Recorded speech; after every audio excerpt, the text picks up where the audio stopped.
할렐루야. 선한 능력으로 모두 일어서시기 바라겠습니다. 우리 내일 수능을 보는 우리 평강의 자녀들 선한 능력으로 일어서서 내일 수험에 임할 때 영광의 그날이 올 줄로 믿습니다. 자, 오늘 추수감사절의 감사와 축복이라고 하는 제목으로 하나님의 말씀을 상고하도록 하겠습니다. 이번 주는 추수감사절입니다.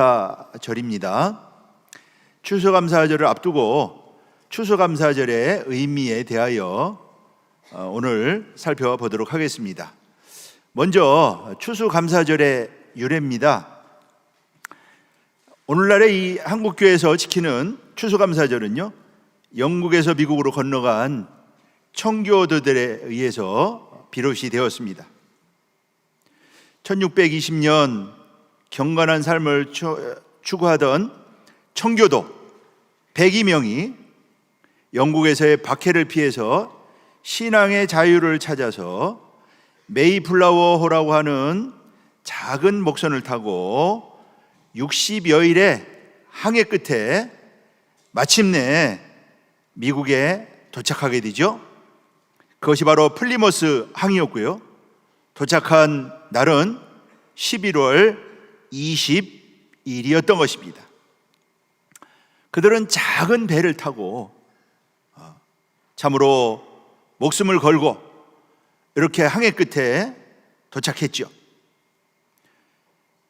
이 플리머스 항해는요, 100여 명의 남녀노소가 검게 탄 얼굴을 가지고 서로 얼싸안고 감격의 눈물을 흘리고 있었습니다.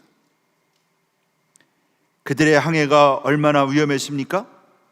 죽음의 항해였죠. 파도가 덮쳐왔습니다. 돛대가 부러지기도 했죠. 많은 사람들이 죽었습니다. 그러나 구사일생으로 그런 가운데 생명을 건졌죠. 또 항구에 도착해서 정박하려고 하니까 인디언들이 방해를 했습니다. 상륙할 수가 없었습니다. 먼 곳을 나갔다 다시 돌아와서 마침내 상륙하게 되었죠. 그 모든 어려움 가운데 마침내 이 신대륙에 도착해서요, 그들은 하나님을 찬미하는 찬송의 노래를 불렀던 것입니다. 그들이 불렀던 찬송이 시편 100편입니다. 온 땅이여 여호와께 즐거이 부를지어다. 기쁨으로 여호와를 섬기며 노래하면서 그 앞에 나아갈지어다. 여호와가 우리 하나님이신 줄 너희는 알지어다. 그는 우리를 지으신 자시요 우리는 그의 것이니 그의 백성이요 그의 기르시는 양이로다. 감사함으로 그 문에 들어가며 찬송함으로 그 궁정에 들어가서 그에게 감사하며 그 이름을 성축할지어다. 저는 이 시편 100편을 읽을 때마다 그때의 청교도들의 모습, 하나님 앞에 감사하던 청교도들의 모습이 자주 떠오릅니다. 그렇게 신대륙에 도착했죠. 그러나 그의 겨울은 혹독했습니다. 인디언들이 도와줬죠. 이듬해 씨앗을 뿌리고 이제 곡식을 수확할 수 있는 감격적인 추수를 하였습니다. 청교도들은 인디언들을 초대해서 얻은 수확, 곡식, 채소를 나누고 그것을 놓고 하나님 앞에 감사를 드리면서 음식을 나누어 먹었던 것입니다. 그것이 바로 추수감사절의 시작이요, 추수감사절의 유래가 된 것입니다. 당시 매사추세츠 초대 지사였던 윌리엄 브레포드는 추수감사절을 선포하지요. 추수감사절의 선언문이 이렇게 되어 있습니다. 위대한 하늘 아버지께 옥수수와 밀, 완두콩, 땅콩, 호박 등 많은 채소를 풍부하게 거두게 하셨고 숲속에는 사냥감이 많게 하셨으며 바다에는 생선들로 가득하게 하셨고 인디언과 맹수의 위험에서 우리를 따라 자유롭게 하나님을 예배하게 하셨습니다. 우리 순례자들이 이곳에 도착한 지 3년인 1623년 11월 29일 목요일 아침, 여러분 모두는 부인과 자녀들에 이르기까지 예배당이나 동산에 모여서 목사님의 설교를 듣고 우리의 전능하신 하나님께 그의 축복에 대하여 예물을 드리며 감사절을 지킬 것을 나 지사는 선언합니다. 이렇게 추수감사절이 이렇게 시작이 되었던 것입니다. 이러한 추수감사절이 한국에 선교가 일어나면서요, 우리 교회 한국 교회에 전해지게 되었죠. 한국의 추수감사절은 1904년 제4회 조선 예수교 장로회 공의회에 오늘날로 말하면은요 총회 같은 것이죠. 여기서 서경조 장로님이 이 추수감사절을 제안하게 됩니다. 그리고 그 공의회에서 채택이 되게 되죠. 이 추수감사절을 정하면서요 11월 10일을 감사일로 선포했습니다. 그러다가 1914년도에서는 선교부 회의에서 미국 선교사가 도착한 날을 그 추수감사절로 하자. 최초의 미국 선교사가 입국일이 11월 셋째 주 수요일, 그래서 11월 셋째 주 수요일로 바뀌었다가요 후에 주일로 바뀌어서 우리는 11월 셋째 주 주일이 되면은 추수 감사절을 우리는 지키게 되는 것입니다. 참으로 놀라운 축복의 절기가 아닐 수가 없죠. 신앙의 자유를 주고 풍성한 수확을 주시고 지켜주시고 은혜 베풀어 주신 그 하나님 앞에 감사하는 감격스러운 절기가 바로 추수 감사절이었던 것입니다. 자, 그렇다면은 이 추수 감사절의 뿌리는 어떻게 될까요? 추수 감사절의 뿌리는요, 첫째는 가인과 아벨의 감사에서부터 시작합니다. 가인과 아벨의 감사. 원로 목사님께서 추수감사절의 뿌리는 가인과 아벨의 감사에 있다, 이렇게 말씀을 하셨어요. 자, 창세기 4장 3절로 4절 말씀 볼 때 아담의 두 아들 가인과 아벨이 하나님 앞에 감사를 하죠. 제사를 드립니다. 가인은 땅의 소산으로 제물을 삼아 하나님께 드렸습니다. 아벨은 양의 첫 새끼와 기름으로 하나님 앞에 드렸습니다. 그런데 하나님이 아벨의 제사만 받으셨어요. 가인의 제사는 받지 않았어요. 그 이유는 가인에게는 믿음이 없었어요. 그리고 감사가 없었습니다. 하나님께서 그 땅의 소산을 얻기까지 베풀어 주신 그 은혜에 대한 감사, 그게 없었던 것이에요. 그래서 하나님은 양의 첫 새끼, 가장 귀한 거, 기름, 가장 귀한 거, 하나님 앞에 감사함으로 드린 아벨의 제물과 아벨을 받으셨던 것입니다. 그러므로 이 감사절은요, 믿음으로 드리는 것이다. 그리고요, 감사로 드리는 것입니다. 믿음과 감사는 어떻게 보면은 같은 말이라고 할 수가 있죠. 두 번째는 이러한 추수감사절의 뿌리는 수장절에서 찾을 수가 있습니다. 수장절. 추수감사절을 구약에서는요, 수장절이라고 말씀하고 있습니다. 수장절은 구약의 추수감사절이죠. 하나님은 수장절을 지키라 말씀하시죠.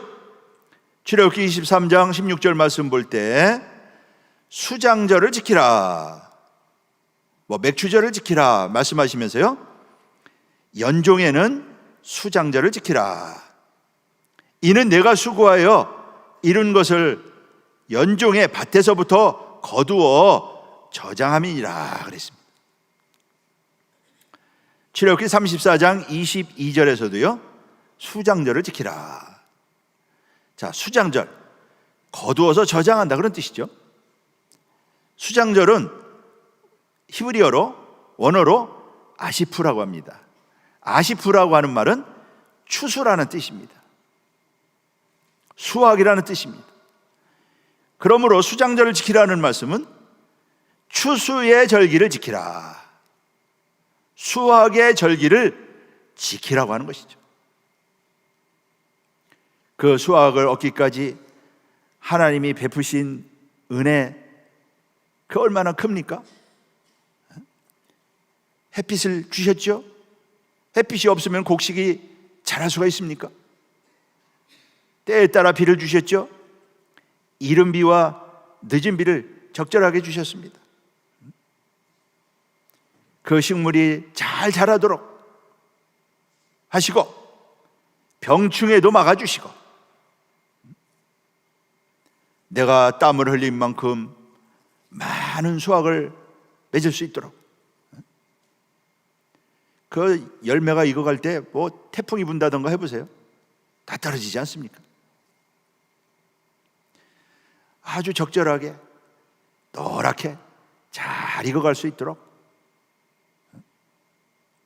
그게 하나님이 베푸신 은혜죠.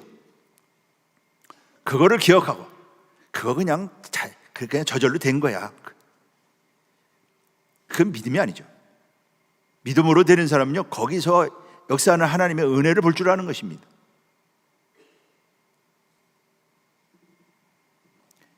그래서 그런 하나님의 은혜를 기억하고 하나님 앞에 나와서 감사를 드리며 하나님 앞에 존귀와 영광과 찬송을 드리는 그러한 절기가 바로 수장절인 것이죠. 그래서 빈손으로 나오지 말아라. 하나님이 주신 수확이 있잖아요. 열매가 있잖아요. 하나님도 그것을 보고 싶으신 것이죠. 출애굽기 23장 5절에 말씀하고 있죠. 그런데 놀랍게 이러한 수장절에 거두는 열매는요, 우리에게 마지막 때에 있을 신령한 추수, 마지막 때에 있을 신령한 추수를 깨닫게 하고, 마지막 때에 있을 신령한 추수, 영적 추수죠. 그것을 바라보게 합니다. 수장절을 지키면서 그것을 볼 줄 알아야 된다. 주님은 이것을 추수 때라고 말씀하고 있죠. 추수 때. 마태복음 13장 30절에서 말씀하는 것을 볼 수가 있습니다. 그때를 보라. 엄청난 그 수확이 거둬지는 때가 있다.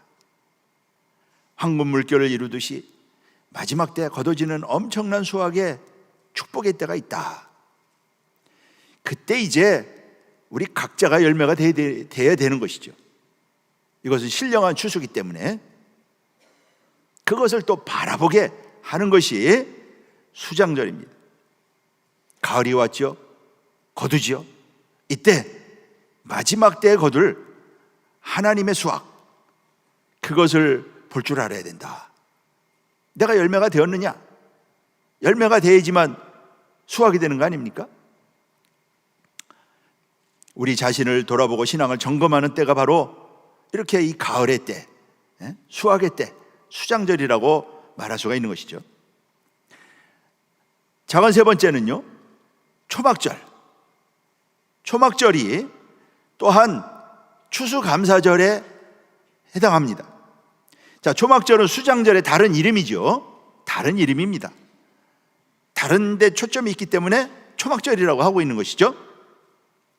자, 초막절은 7월 15일부터 7일간 초막에 거하면서 지키는 절기, 초막절이라고 말씀하셨습니다.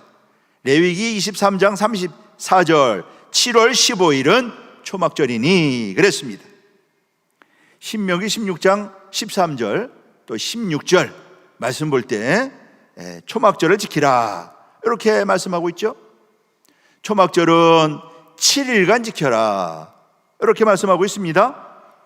오늘 본문에 보면은요, 레위기 23장 42절 7일 동안 초막에 거하라. 초막에 거하는 이유는 애굽 땅에서 인도하던 내래 초막에 거했던 것을 기억하게 하기 위해서. 이스라엘 백성들이 광야에서 장막에 거했잖아요. 장막상. 광야 이동하면서 천막을 42번이나 쳤잖아요. 그런 천막에 거했던 그것을 기억하게 하기 위해서 초막절을 지키라고 했던 것입니다. 그래서 초막절이 되면은 그 초막 식물로 이렇게 텐트 같은 것을 치고 뭐 지붕에 또 들에 거기 거하면서 이스라엘 백성들은요 초막절을 지켰던 것입니다. 이스라엘 백성들이 광야에서 초막 생활을 하면서 거기서 받았던 은혜가 얼마나 큽니까? 그 은혜를 기억하면서 초막에 거하기 때문에 초막절이라고 말씀하였던 것입니다. 광야라고 하는 것은 위험한 곳이죠. 사람이 살 수가 없는 곳입니다. 그런데 광야에서 하나님의 절대적인 보호가 인도가 있었죠. 먹을 것이 어디 있습니까? 하늘에서 만나를 내려주셨죠. 그것도요 정확하게 새벽에.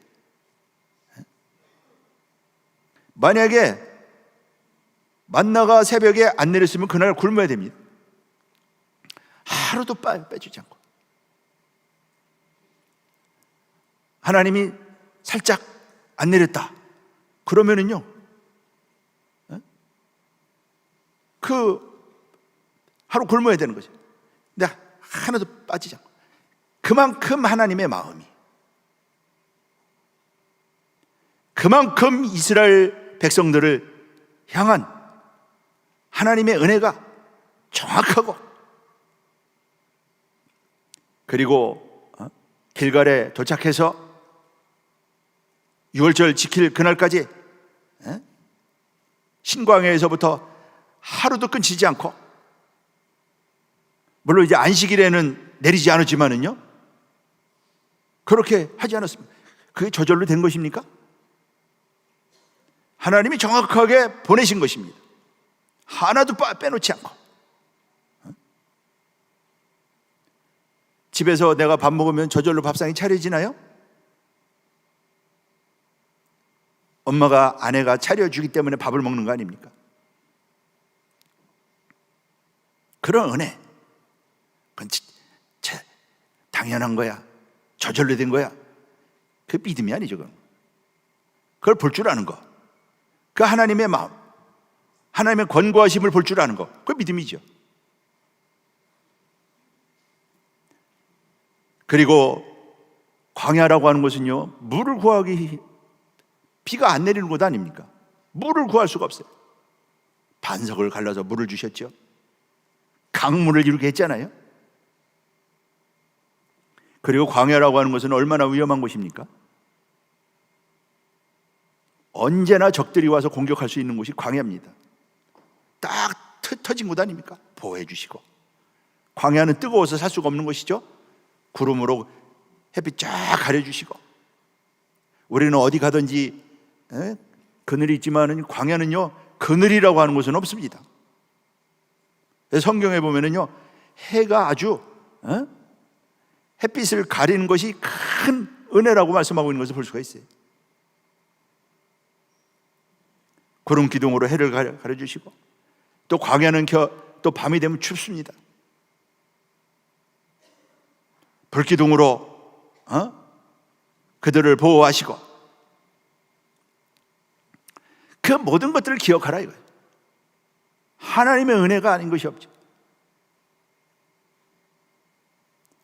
그러한 하나님의 은혜를 묵상하면서 초막에 거하면서 그들에게 베풀었던 그 은혜를 상고할 때, 그게 다시 은혜가 되어서 초막에 거한 그 하나님의 백성들에게 은혜로 임하는 것이죠. 사실은 기억하고 기념하는 것이지만은요, 그 자체가 은혜가 돼서 천국을 바라보게 하고 이 땅에서 살아가는 삶이 초막 생활과 같다고 하는 것을요 알게 하고, 하나님만을 의지하게 하고, 그게 바로 이 초막이죠. 저와 여러분들은 지금 초막에 살고 있는 사람들 아닙니까? 우리 육신의 장막이라고 하는 것은 초막과 같은 것입니다. 무너지죠? 언젠가는 무너집니다. 사실은 인생은요, 초막 생활하는 존재들인 것입니다.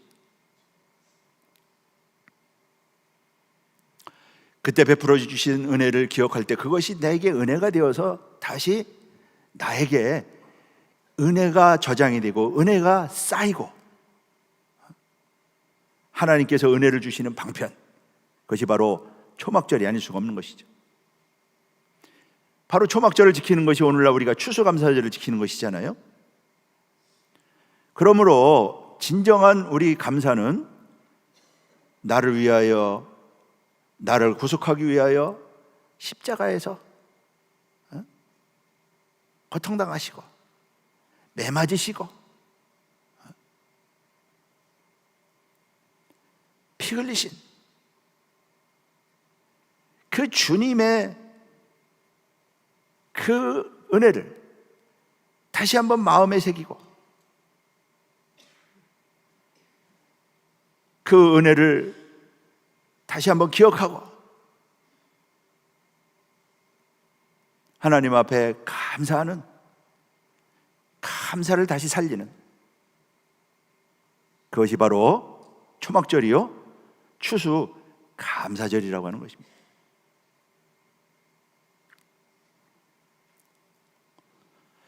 이러한 초막절을 통하여 우리에게 다시 한번 구원의 은혜를 새롭게 하고 계신 것이죠.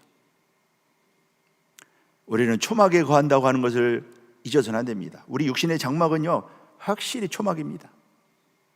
잠시 잠깐은 무너지죠. 그러나 영원한 장막이 있다. 고린도후서 5장 1절이 말씀하고 있죠. 영원한 장막집을 바라보는 것입니다. 이 초막은 무너지지만 영원한 장막이 있다. 그 영원한 장막, 그것을 잊기 위해서 사모하고, 또 그것을 잊기 위해서 일하고, 그것을 잊기 위해서 달려가고,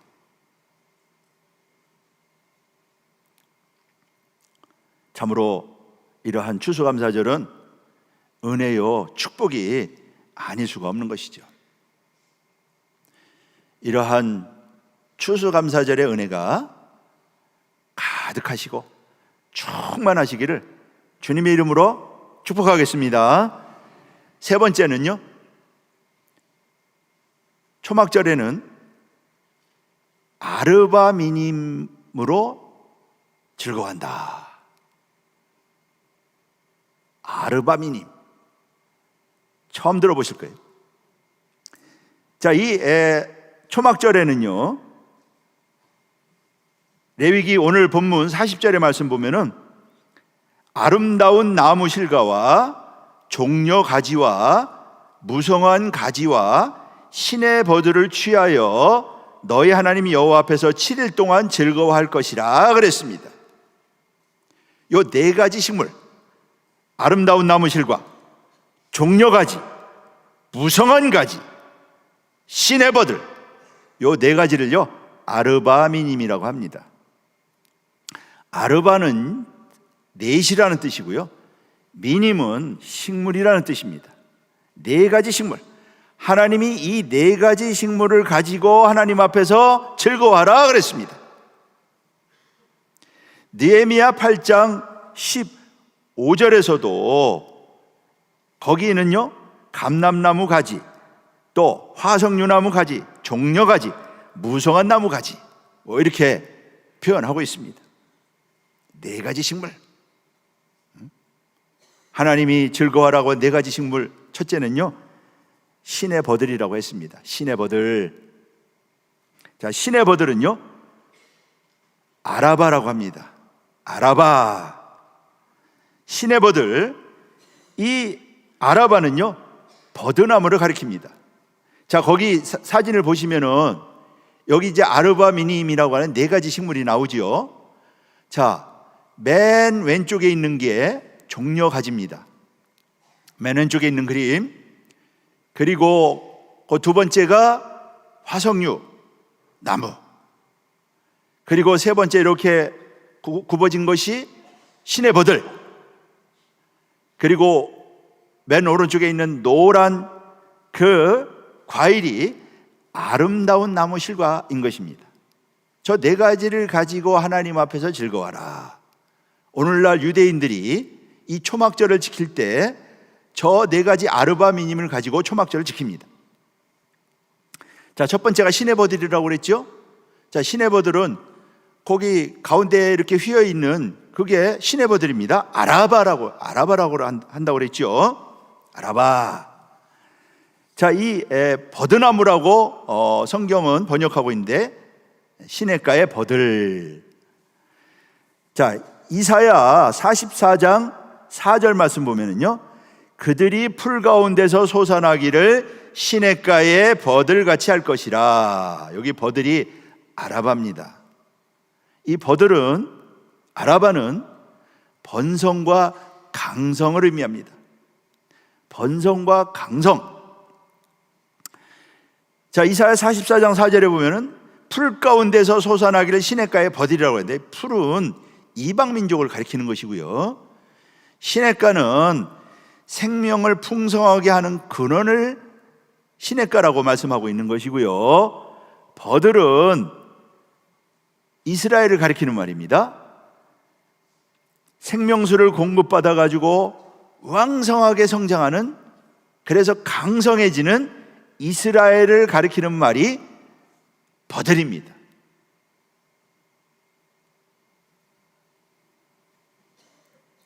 이것이 바로 아라바예요.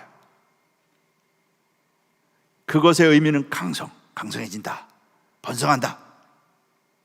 그런 의미로 하나님이 그것을 갖고 즐거워하라 말씀하고 있는 것이죠. 그런데 이스라엘이 그 이후의 역사에 볼 때 강성해진 적이 없죠. 다윗 때는 참 강성했죠. 솔로몬 때. 근데 하나님께서 이스라엘이 강성해진다고 그랬는데, 이것은요, 복음이, 하나님 나라가 강성해질 것을 말씀하고 있는 것입니다. 복음이 강성해질 것을 말씀하고 있는 것이다. 두 번째는 무성한 가지, 무성한 가지를 들고 즐거워하라 그랬습니다. 레위기 13장 40절이죠. 이 무성한 가지는요, 아나프, 에츠, 아보트, 아나츠, 에트, 아보트. 이 말은요, 잎이 무성한 가지, 그런 뜻입니다. 잎이 무성한 가지, 잎이 무성한 가지, 화석류 나무를 가리키는 것입니다. 화석류. 그래서 이 무성한 가지는 화석류 나무를 가리키는데, 화석류 나무는 히브리어로 하다스라고 합니다. 하다스. 이 하다스는 에스더의 이름이었죠. 에스더의 이름이 하다사였는데 에스더가 화석류 나무라는 뜻입니다. 에스더의 본 이름이 하다사가 화석류 나무라는 뜻이다. 에스더 2장 7절이 기록하고 있는데, 이 화석류 나무는요, 이스라엘에서 가장 귀한 나무고 향기가 굉장히 강한 나무입니다. 화석류 나무는 향기가 나는 나무예요. 그래서 이스라엘 그 여자들이 남자 만나러 갈 때 신발에 이 화석류 나무를 넣고 간다고 합니다. 오늘날 우리 향수 뿌리는 것처럼요. 그때 신발에 화석류 나무를 넣고 가면은 향이 나가지고 향기 나는 나무다. 성도는 향기 나는 사람이죠. 성도의 몸에서는요, 향기가 나는 사람입니다. 그게 바로 성도예요. 그러니까 신령한 화석류 나무죠. 화석류 나무는요, 향기가 진동한다. 성도는 신령한 화석류 나무고 성도의 몸에서는 향기가 난다. 그 향기가 구체적으로 예수님을 아는 냄새라고 고린도 후서 2장 14절서부터 16절이 말씀하고 있죠. 그리스도를 아는 냄새. 그게 삶의 향기로 풍겨오죠. 그러니까 우리 평강의 성도들 구속사 말씀 얼마나 많이 배웠어요? 그 사람은 뭘 먹느냐에 따라서, 그 먹는 것에 따라서 몸에서 나는 냄새가 다르더라고요. 고기를 많이 먹는 서양 사람들에서는 뭐 그런 냄새가 난다고 그러잖아요. 한국 사람은 또 마늘 냄새가 난다고 그러고. 그러니까 말씀을 먹는 사람은 말씀의 냄새가 나는 거예요.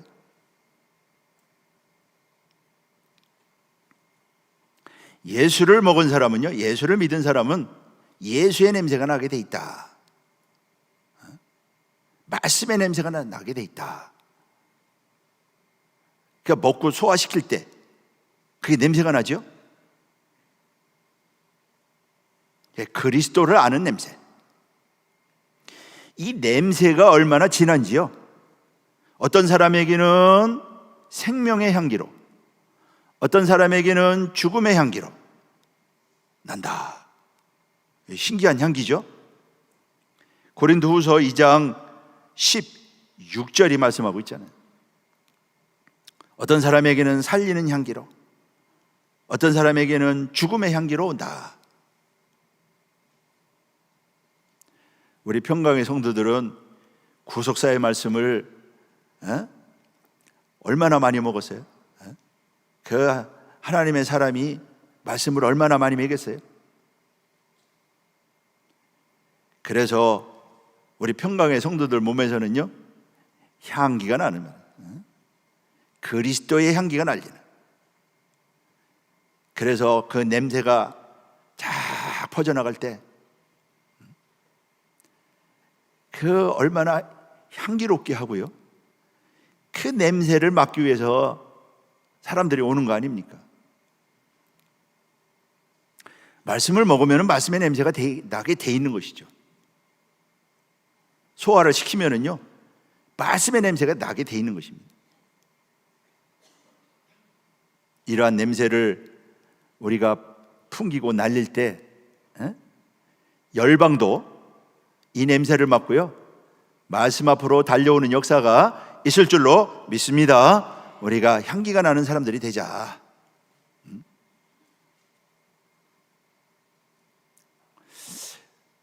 자, 그럼 세 번째는요, 종려가지. 종려가지. 아까 그림의 맨 왼쪽에 있는 게 종려가지입니다. 카프 타마르. 이것은요, 종려나무 잎이라는 뜻입니다. 이 종려가지를 유대인들은요, 룰라브라고 합니다. 룰라브라고 합니다. 이 종려나무는 의인을 가리킵니다. 의인을 상징합니다. 시편 92편 12절 14절 이스라엘을 가리키죠, 종려나무는. 근데 이스라엘은 정확하게 다른 말로 바꾼 말하면 의인입니다. 의인. 누가 의인일까요? 노아가 의인이죠. 아브라함이 의인이죠. 어떻게 의인이 됐습니까? 다 믿음으로 됐습니다. 믿음으로. 아브라함도 믿음으로 의인이고요, 노아도 믿음으로 의인이고요, 아벨도 믿음으로 의인이 되고. 의인은요, 믿음으로 되는 것입니다. 구약 때나 신약 때나 똑같습니다.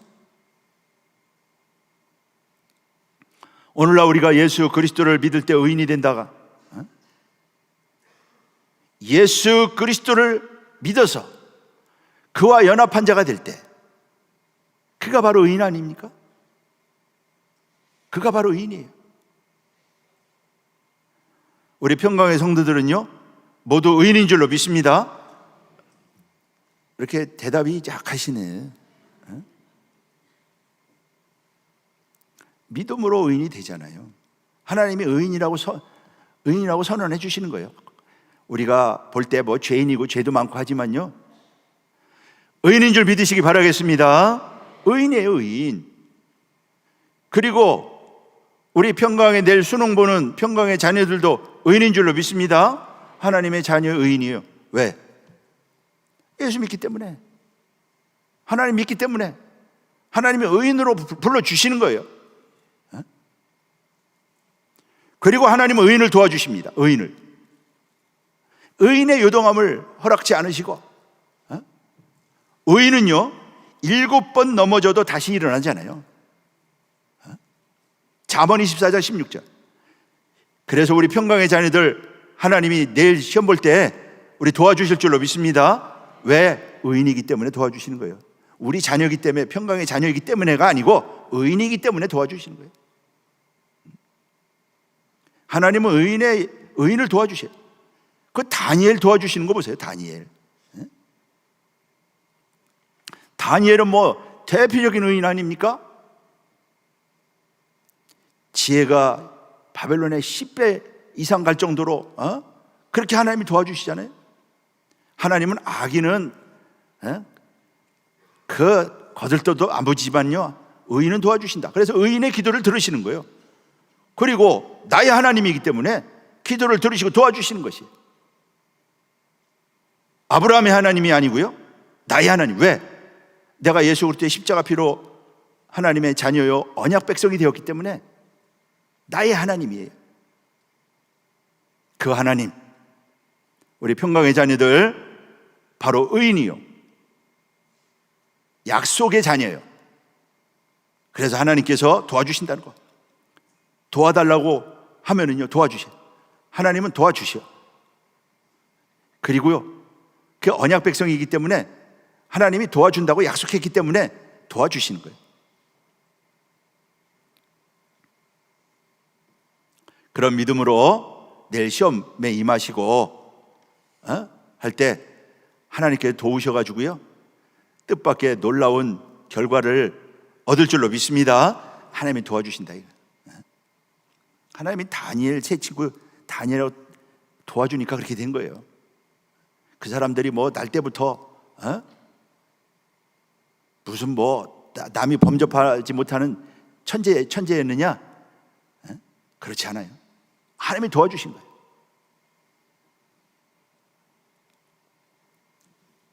의인의 입은 생명의 샘이라. 그래서 의인의 입에서는요 그 살리는 말씀이, 살리는 일을 합니다.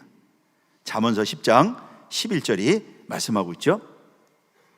또한 종려나무는 승리를 나타낸다. 종려나무는 승리를 나타낸다. 요한계시록 7장 9절에 보면은 그 큰 환란에서 나오는 자들이 손에 종려가지를 들고 어린 양 앞에서 구원의 노래를 부릅니다.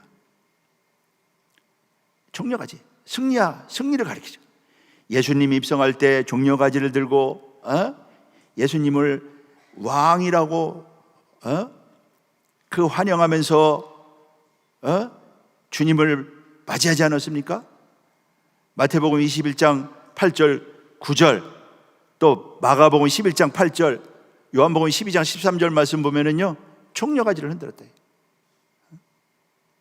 종려가지를 들고 왕을 맞이했다 이거예요. 승리를 상징한다. 이러한 종려나무가 에스겔 성전에 딱 새겨져서 그룹이 딱 쳐다보잖아요. 승리한 자들을 가리키는 것입니다. 에스겔 41장 18절서부터 20절에 기록이 되어 있죠. 또한 종려나무는요, 번성을 가리킨다. 번성, 하나님의 백성의 번성. 시편 92편 12절이 말씀하고 있지 않습니까? 번성을 의미한다. 그러니까 하나님의 자녀들은, 그러니까 의인은 번성한다. 그 의인은 잘 되게 돼 있다. 의인의 가문은 번성하게 돼 있다. 바로 그러한 번성의 복을 주신다고 하는 거. 다시 한번 보세요. 하나님 앞에 종려가지를 들고 기뻐합니다. 그 종려가지의 의미가 뭐냐? 번성의 의미가 있다 이거.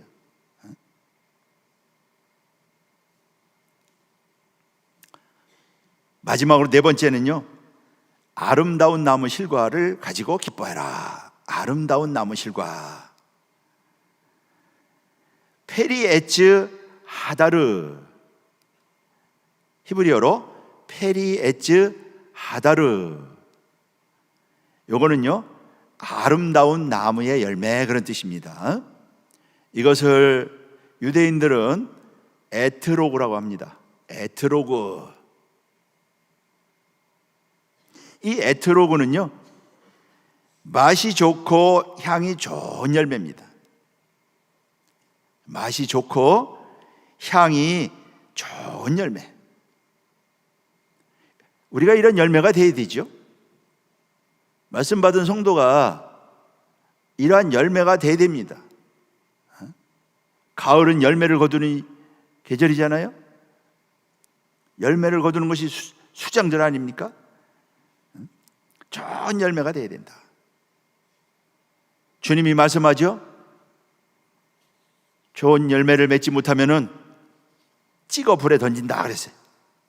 나무가 열매를 맺지 못하면은요, 찍어서 불에 던진다. 마태복음 7장 19절이 말씀하고 있고요. 아름다운 나무가 좋은 열매를 맺는다. 좋은 나무가 아름다운 열매를 맺는다. 마태복음 7장 17절이 말씀하고 있죠. 좋은 나무가 아름다운 열매를 맺는다. 좋은 나무가 나쁜 열매를 맺을 수가 없다. 나무는 열매를 보면 안다. 주님이 친히 하신 말씀이죠. 그러니까 열매가 다 결정하는 것이에요. 우리가 열매가 되어야 되겠다. 우리는 이제 점점 지금 추수 때를 살아가고 있지 않습니까? 우리가 살아가고 있는 때는요, 추수 때입니다. 열매가 되어야 된다. 좋은 열매, 에트로그 같은 아름다운 열매가 되어야 된다. 그 이스라엘 백성들은 그걸 손에 들고 하나님 앞에 절기를 지키는 거예요. 아니, 손에만 들고 있으면 뭐합니까? 자신이 그런 열매가 돼야 되지 않겠어요? 그래서 우리는 좋은 열매가 다 되시기를 바라겠습니다. 좋은 열매가 다 돼야 된다. 마태복음 21장 42절 말씀 보면 뭐라고 그랬어요? 열매 맺는 자가 그 나라를 차지한다. 빛의 열매를 맺어라. 말씀은 빛이잖아요. 햇빛을 받아서 열매를 맺히잖아요. 그러니까 말씀이 빛이기 때문에 그 말씀의 빛을 받으면 빛의 열매를 맺히게 되어 있는 것이죠. 빛의 열매는 뭐라고 그랬어요? 착함과 의로움과 진실함에 있다. 착함과 의로움과 진실함에 있다. 에베소서 5장 9절이 말씀하고 있습니다. 의의 열매를 가득 맺혀라. 의의 열매를 가득 맺혀라. 빌립보서 1장 11절 말씀. 의인이잖아요. 의의 열매가 맺어야지. 의의 열매. 의인이면 의의 열매가 맺어. 의인이라고 하는 나무에는요, 의의 열매가 맺히게 돼 있죠. 의의 열매가 무엇입니까? 화평입니다. 화평. 평강. 히브리서 12장 11절 말씀하고 있죠. 화평과 평강. 야고보서 3장 18절도 말씀하고 있는 것입니다. 우리가 이런 열매를 맺어야 된다. 하나님은 농부예요. 예수님은 그 포도나무고, 하나님이 농부가 되어서 우리가 열매를 맺도록 하기 위해서 말씀 주시고, 땅을 개간하고, 땅 개간하는 게 우리 회개시키고, 거름 주고, 그거 다 아버지가 하시는 일 아닙니까? 아버지가 농부이기 때문에 우리에게 말씀 주시고 성령 주시고 주의 일을 맡기고, 이 모든 것들은 열매를 맺기 위해서, 열매를 거두기 위해서. 농부의 소원은 열매지요. 농부의 목적은 열매입니다. 열매가 돼야 된다. 선한 열매를 맺어라. 선한 열매. 야고보서 3장 17절. 선한 열매. 위로부터 난 지혜를 얻게 되면은요, 선한 열매를 맺는다고 그랬습니다. 선한 열매를 맺어라. 그리고 성령의 열매를 받아요. 의인은요, 성령 받은 사람이에요. 성령으로 도장침을 받은 사람들이 의인입니다. 그러면은요, 성령 받았으면 성령의 열매가 당연히 있어야 되겠죠. 성령의 9가지 열매. 사랑, 희락, 화평, 온유, 충성. 갈라디아서 5장 22절 23절이 말씀하고 있지 않습니까? 사랑하는 우리 평강의 성도 여러분, 우리는 추수감사절을 이제 앞두고 우리가 과연 내가 하나님 앞에 드릴 열매가 되었는가? 종말에 하나님께서 추수할 때 내가 과연 열매가 되었는가? 그것도 잘 익어서, 잘 익은 거에 먼저 손이 간다고 그렇게 말씀하시잖아요. 우리 자신 다시 한번 추수감사절을 맞이해서 우리 각자가 과연 그런 열매가 되어 있는가, 우리 자신을 다시 한번 돌아보고 하나님께서 기뻐하시는 열매, 또 풍성한 수확, 이러한 모든 복을 받아가지고요, 하나님을 기쁘시게 하고 하나님 앞에 정말로 자신을 드릴 수 있는, 열매로 드릴 수 있는 복된 우리 평강의 성도들 모두 되시기를 주님의 이름으로 축복합니다. 예, 기도하겠습니다. 살아계신 아버지, 감사합니다. 오늘도 생명보다 귀한 말씀을 통하여 우리를 하나님께서 기뻐하시는 열매, 아버지 하나님이여 되게 하여 주셨사오니, 하나님께서 거두시고 하나님께서 받으시고 하나님께서 기뻐하시는 열매 맺는 우리 평강의 성도들 모두 되게 하여 주시옵소서. 온전한 아버지 하나님이여, 추수로 감사로 하나님 앞에 영광 돌리는 추수감사절이 될 수 있도록 살아계신 아버지 축복하여 주시옵소서. 내일이면 우리 수능이 있습니다. 우리 고3 한솔이들 하나님의 자녀요, 어리지만 믿음으로 의인인 줄로 믿사오니 의인의 간구를, 소원을 들어주사 하나님께서 도와주시고, 그러므로 아버지 하나님이여 내일 기대 이상의 참으로 복된 열매, 축복의 열매를 거둘 수 있도록 우리 고3 한솔이들 수능 시험을 보는 하나님의 자녀들 아버지 하나님이여 도와 주시옵시고 축복하여 주시옵시고 인도하여 주시옵소서.